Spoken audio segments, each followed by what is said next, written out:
Welcome to Fighting Over Fiction. I'm Will. I'm Tash. And I'm Fraz. And today we're asking, is Sinners a genre-defying masterpiece?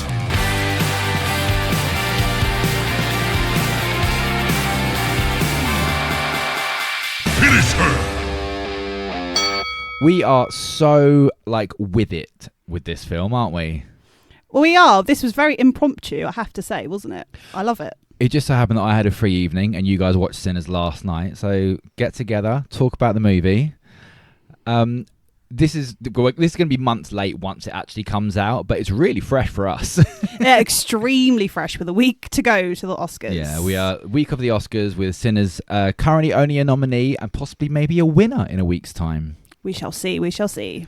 Will, tell us. Oh no, what have you been watching this week? Is it Sinners? Funnily enough, it has been Sinners. I don't think we've managed to watch anything else in between, bar some soul food TV. Yeah. I think it's just been. I carried on watching Ghosts. That was pretty good. Nice. What, Tash, have you managed anything? I have actually. I watched all 5. Again, we're back to the Oscars. Animated shorts nominees. You did. I really want to watch. What was your favourite one?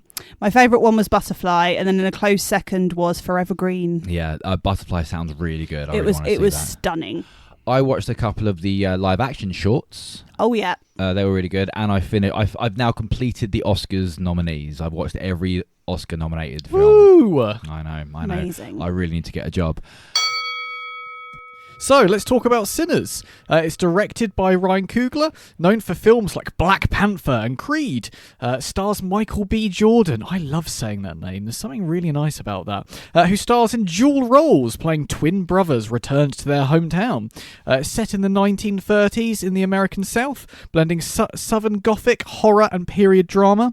Mixes vampire mythology with blues music and cultural history. Received a record-breaking 16 Academy Award nominations in 2026, breaking all the previous records of 14 nominations held by All About Eve, Titanic, and another nice thing to say, La La Land. I didn't realise this was a record-breaking movie. Would seem so. Is it going to be one of those movies that breaks all of the records for nominations and doesn't win any? Oh, that'd be maybe. Cold. Yeah, it could be. It's up against some other. It's not the favourite in almost any category, is it?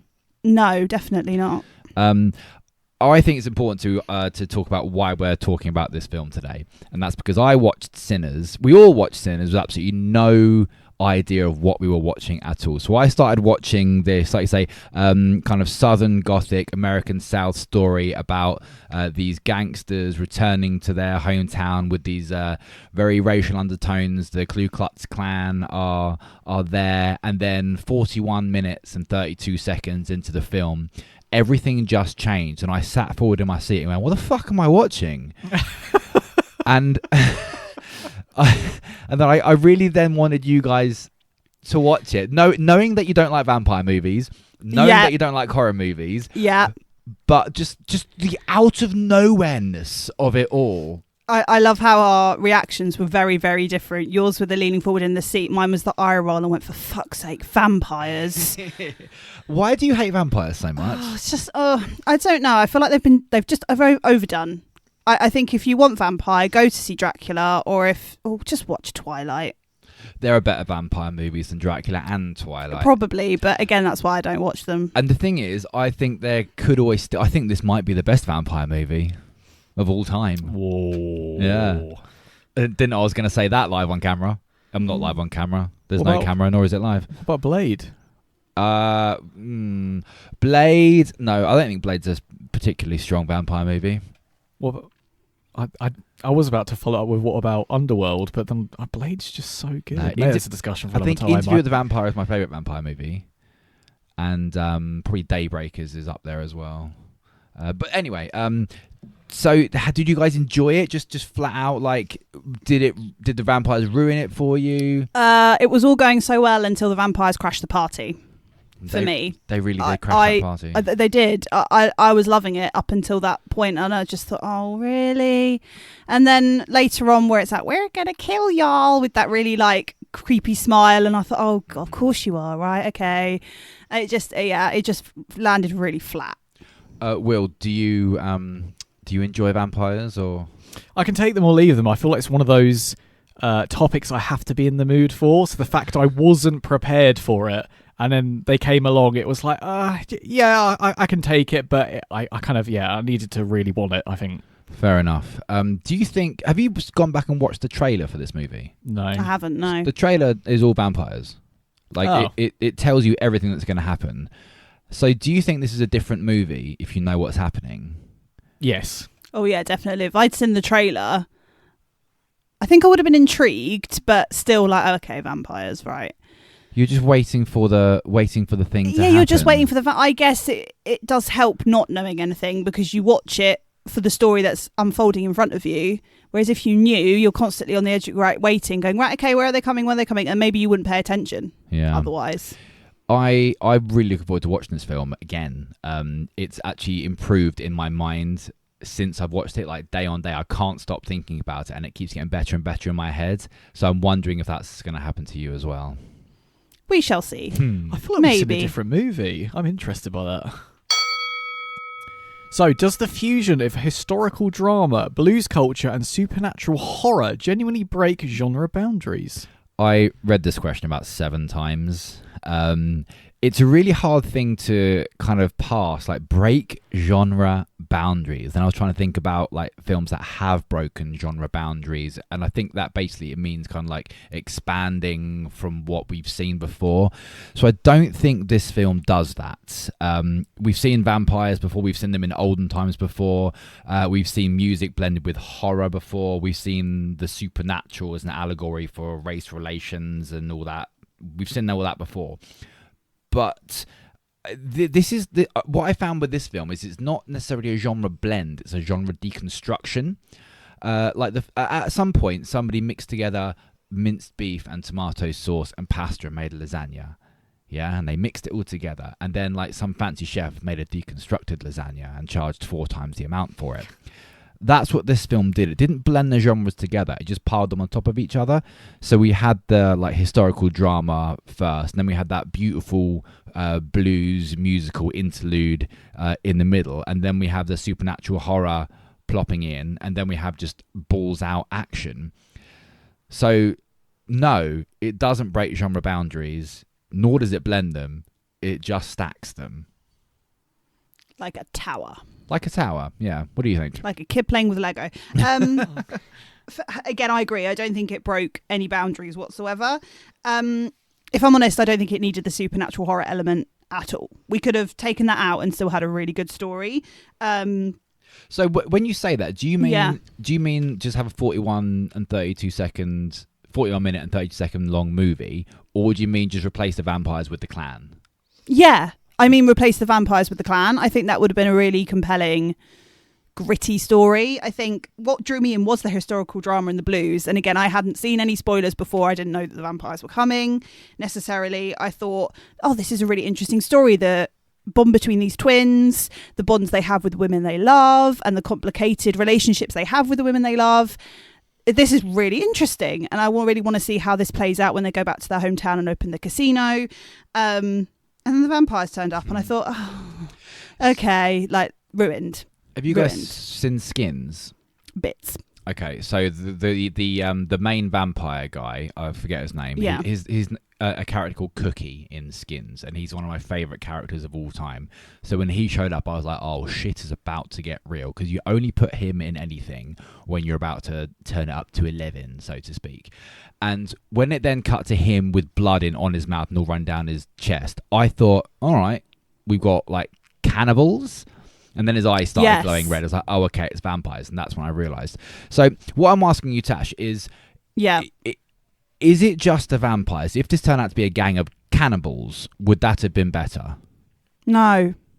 So is it the extreme nature of the group? I think it's the extreme nature of the group, and I thought, I don't know where this has come from. I don't know what their motive is. And I understand with a lot of horror characters, there isn't necessarily a tangible. They're just nasty beings that want to cause people harm.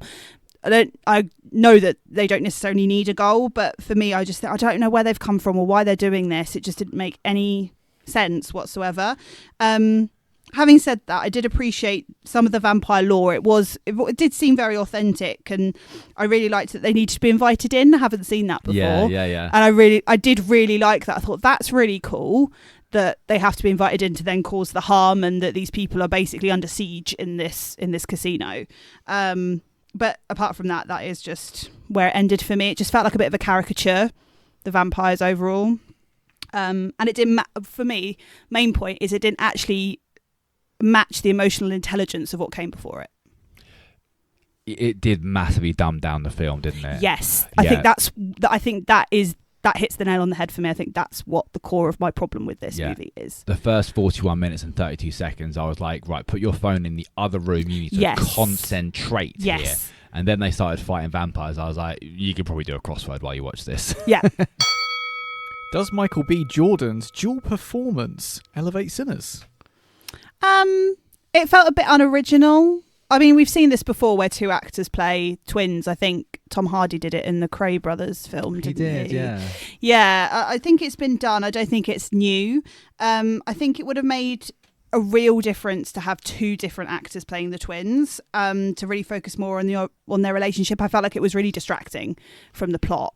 Yeah, it felt like a gimmick to me. Yeah, it just felt really like, I don't know, I couldn't work out who was who to start with. I thought, hang on, I've seen him before, but in a different oh, they're twins, and I had to really work it out. It did take me out. Their first scene with the clan member who sells them the club, and Yes. he says, "Y'all twins," and they say, "Oh, we're cousins." I was like, oh, okay, they're not twins, but Yeah. he's just being racist, saying that all black people look the same. Yeah. I hadn't clocked at that point that these two people literally were the same person. And then I got really confused. I mean, having said that, I feel like whilst it was a bit of an unoriginal gimmick overall, I did think that his performance for both the twins was very haunting, and I did like seeing the interaction between them and how he changed his performance slightly for each of them. It was like an angel devil kind of dichotomy in there, wasn't there? Yeah, so I did find that really interesting, but not enough to think, yes, this really works. I've called it cinematic showboating, which I love I've quite that enjoyed. phrase. Yeah. There's no need for it. There's no need for it whatsoever. I don't know why they did it other than just to show off about what they can do. And I think that's what I'm learning about the Oscars during this little trip, is that these movies don't necessarily need to be perfect stories. They just need to be like fun gimmicks and CGIs and special effects and new tricks of the trade that they're really exploiting, and they should win awards for that, to be fair. They are masters of their craft, I guess. Will, how did you find Michael B. Jordan ×2? I actually quite enjoyed it, but I think it was wasted. I feel it was such a good opportunity, even if they played on the which brother is it type scenario. There was so much at their fingertips that they could have gone with. I think just having it by itself, even if you call it a bit of showboating, because it's been done before, and I'm sorry to say it, but so much better. Again, with Tom Hardy, that's such a brilliant film. I think it's a shame, because I love Michael B. Jordan as well. I think he's such a good actor, and then individually playing the brothers, he was so good. I just don't see the point of it, and I was desperate to get something from it. Absolutely desperate. I read a review of this movie earlier in The Guardian, and they described Michael B. Jordan as an outstanding actor, but he keeps just being a film star instead of being a great actor, and I think that's spot on. And he works with Ryan a lot. He's like they like work together. It's like one of those director-actor relationships where he just casts Michael in everything he does. And why would you not? Why would you not? Yeah, but there is a difference between film star and actor. Isn't it interesting? Michael B. Jordan was great. It's so impressive what they managed to achieve with the same actor playing two roles, but it ruined the film. Yeah, I think that sums it up pretty well.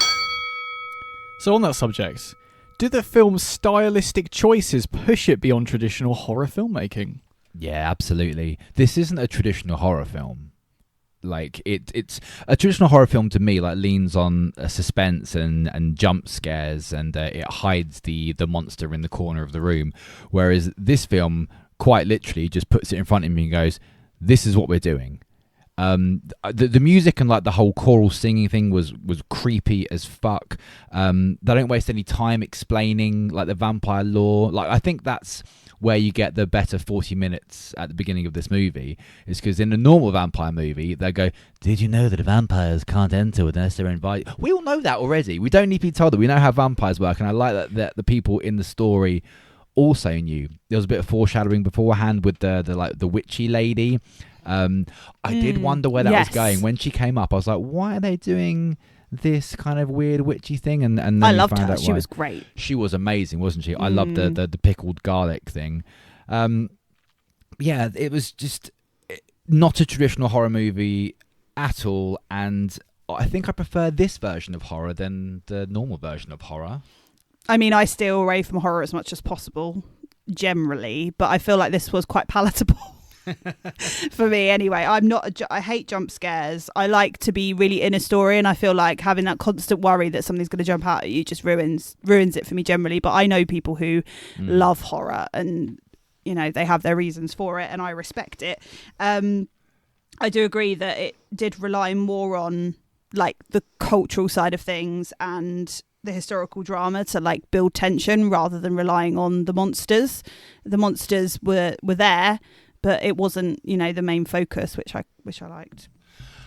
I really like, so this is kind of related, but something that I really appreciate when I watch a film is when you can see how much thought has gone into the little things of this film. Yeah. So the title of this movie is Sinners. And at no point, unless you've seen the trailer, do you think this is a horror film. You look at Sinners and you see Michael B. Jordan on the front dressed like a gangster, and you go, oh, okay, the gangster is the sinner. But in this movie, we have so many different examples of sinners. Like the twins are sinners in the eyes of the law. Sammy is a sinner in the eyes of his father. Black people are sinners in the eyes of the clan, and the clan are sinners in the eyes of everybody else. Then the vampires are sinners in the eyes of everybody, but are maybe the most innocent of all in the entire movie because they are not in control of themselves. And I really feel like they've made this film and then named it and have thought it through all the way and tied this idea of sin throughout. And I think if you let this film sit with you for a while and try not to think of it as a horror movie or a vampire movie and try and think of it as like an analogy and a metaphor, maybe it will grow on you, because that's what's been happening to me over the last week. I can maybe call it a dramatic horror. A drawer. A drawer. Not a hoarder. A horma. So a question we may regret asking by the time this podcast then releases. You say this a lot where you say, I might regret asking this. Why do you say that? I regret a lot. Does the film earn its award season recognition, or is its cultural significance doing some of the heavy lifting? Okay, I'm going to preface my answer by saying I can see why people like this movie. I really can see why people like this movie. For me, it just seems like it's trying to reinvent for the sake of it. So as we've mentioned, the Michael B. Jordan gimmick of him playing two characters. For me, it's just the inclusion of the vampires when you could have done a really meaningful, compelling story about fighting the Ku Klux Klan. Yeah, I just don't think it's strong enough for award season. And I know it's a hard thing to say because film is very subjective and people like what they like, and films will always be popular for different reasons. I think its cultural significance could have done the heavy lifting if vampires weren't included. That's a really good point, actually. Yeah. So have you seen Extras by Ricky Gervais? Yes. Yeah. So love that there's show. That whole joke about if you make a film about the Holocaust, you'll always win an Oscar. Yeah. And that's like a commentary on Hollywood that Ricky Gervais is very, very accurate on. Is if you lean on race relations in movies, you tend to, it's like a shortcut to the Academy's shortlist. And they've kind of, it's almost like they wanted to make a vampire movie, and then they was like, oh, let's make a Deep South. Yes. To get in the Oscars conversation. But maybe that's not giving them enough credit, because I really think this film is really bold and I think it's really original. Maybe not in its subject matter, but in its execution. Like we've never.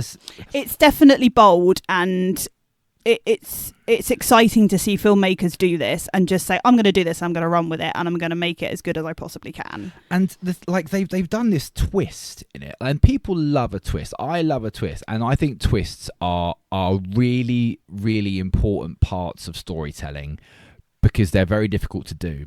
A lot of people try it and it fails, it falls flat on its face, but the greatest twists of all time are some of the most iconic moments in movie history. Maybe we're seeing a change to, rather than being plot twists, we're going to see genre twists. Like, we're going to have this thing where we're watching one movie, then suddenly the movie is flipped on its head. And that's, I think that's quite exciting. Like, this film could genuinely, maybe not, as we said, break genre boundaries, but this could change the game in terms of filmmaking. If they're willing to just put vampires in a Ku Klux Klan movie, then... And I mean, sometimes it takes a certain filmmaker to do it. And I think maybe Ryan is the one here in this situation. Do you think so? I think so, yeah. Well, he did Black Panther, right? He did do, and Creed. Yes, I haven't seen Starring Creed, Michael B. Jordan. of course. But Black Panther in itself was... That was groundbreaking. Absolutely groundbreaking, an absolute game changer. No one had never seen a black superhero before. It was absolutely incredible. And not only that, it wasn't a gimmicky movie. It wasn't like a token movie. It's probably the best, or at least top 3 of all the Marvel movies. I agree. I think it is. So yeah, maybe you're right. Maybe Ryan Coogler is going to be the next one to really change cinema. And that's exciting. And we can look at this movie as his kind of first go. Yeah. Okay, guys, I have a question for you. We went into this movie like blind and not knowing about the vampires and all the action that was involved. However, all of that was in the trailer. So I want to know, do you think it's better to go into a movie blind, or should you know what kind of movie to expect, or even do spoilers enrich a story for you before the telling? Tash. I feel like I prefer not to watch a trailer first, because otherwise I like to see a story pan out before my eyes and not know what's going to happen. I feel like that really enriches a story for me. Talking from a theory perspective, and specifically with Sinners and the actual movie itself, while the trailer does reveal everything about the vampires being there and their presence, when you're taught to write academically, you're told not to make an audience a promise and then break it. So for the first 41 minutes of Sinners, you're promised a movie about the Deep South, cultural significance, Ku Klux Klan, these two brothers opening a casino. Great. Vampires come, promise broken. But if you'd watched the trailer... But if I'd watched the trailer, on the other hand, I would have known this. But the trailer promises you a vampire movie. First 41 minutes of Sinners isn't a vampire movie. So again, like, in theory, Ryan has broken his promise to us twice. So for me, I would prefer the way round of not watching the trailer and learning the film for myself. But what the film promises, it has to then pay off as well and deliver. For this movie specifically, considering this is a movie that for you breaks rules, or not just for you, for many people breaks rules of writing, would you have preferred to know what was coming? Would that have made it easier to palate? No, because I still would have felt frustrated. And I have to say as well, this does come from a writer's perspective rather than a film viewer's perspective, because I can understand and appreciate that if you're going as a film goer and as a film lover, this might be great for you. But yeah, from a writing perspective, it's the opposite of what we're taught, and taught a lot not to do. Will, you love spoilers, don't you? I do love a spoiler. So do you love trailers also? Strangely enough, I don't. I feel like I don't. I think it really does depend on the genre and then how serious the film is. And I think the trouble of that is you either then have to watch the trailer or watch the film to know whether you almost need to watch the trailer or not. We were just talking about Sheep Detective. Favourite movie so far. I'm so excited. Again, that's fine to watch a trailer because that's just building excitement. It doesn't really matter that much if you lose some of the story with it because it's just a bit of fun. I feel like if I watched the trailer for this, it would have taken away some of the excitement. I did like not knowing about the vampires for the first 40 minutes. I don't think I was as disappointed, obviously, as Tash was. I don't think I was even disappointed. It was just a bit more of a, but not more of as an excited, as you. It's just like, we're going this way. I don't think it probably would have added any value. I don't know how they would have skirted around the idea, though. Maybe it was a rock and a hard place. You almost have to release a trailer for a movie because that's how some people judge what film they want to go and see. I think spoilers is a really interesting topic, and trailers and spoilers, and then because then of course you have dramatic irony, which is a really important part of storytelling. Do you know about Hitchcock's bomb under the table theory? Oh yes, that's a good theory. That's one of my favourite things. Do you know about this, Will? I don't. Please tell us. So Hitchcock says that if you want to build suspense, you let the viewers know there's a bomb under the table. But a shock is the bomb just going off randomly. So it's better to tell your audience that there's a bomb under the table. Is that not a spoiler? Or is the bomb going off the spoiler because you don't know if the bomb's going to go off or not? Yeah, the bomb going off is the spoiler, and the knowing that the bomb is there is the tension builder. Yeah.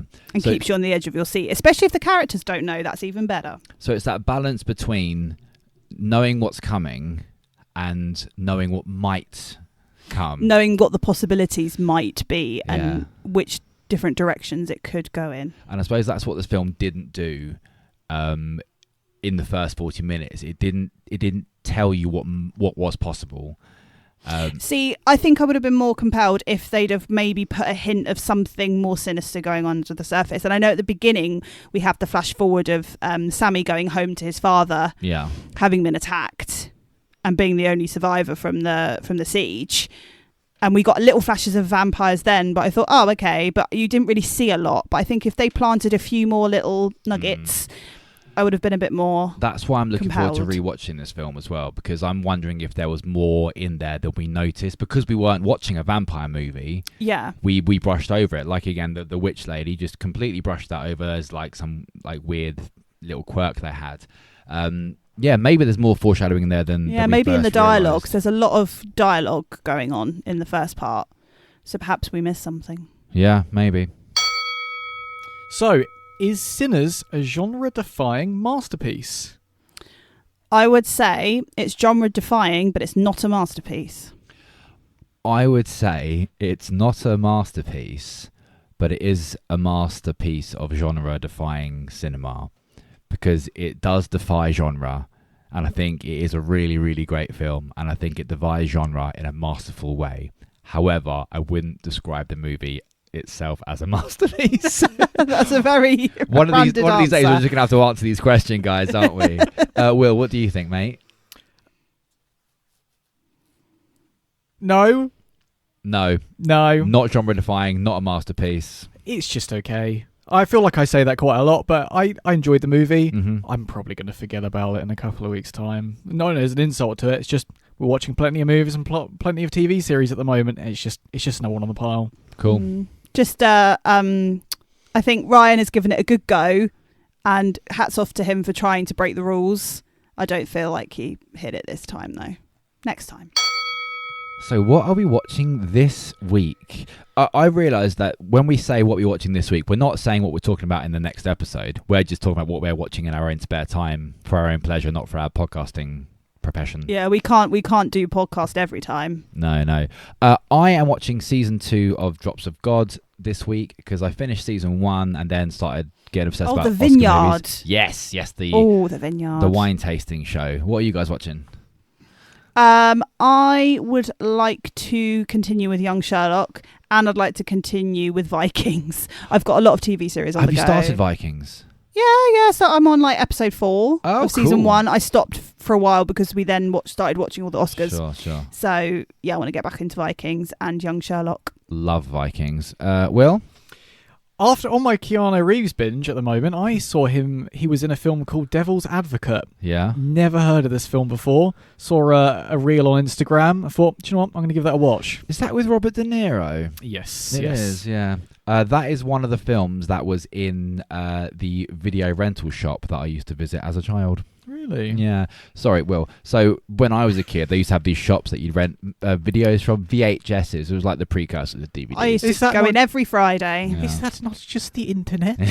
And it wasn't a Blockbuster either. It wasn't? No, it was an independent video store. Oh, and you'd get the video days. out and it would say on the front, not for rental purposes. Right, pleasure, guys. See you later. Bye. Bye.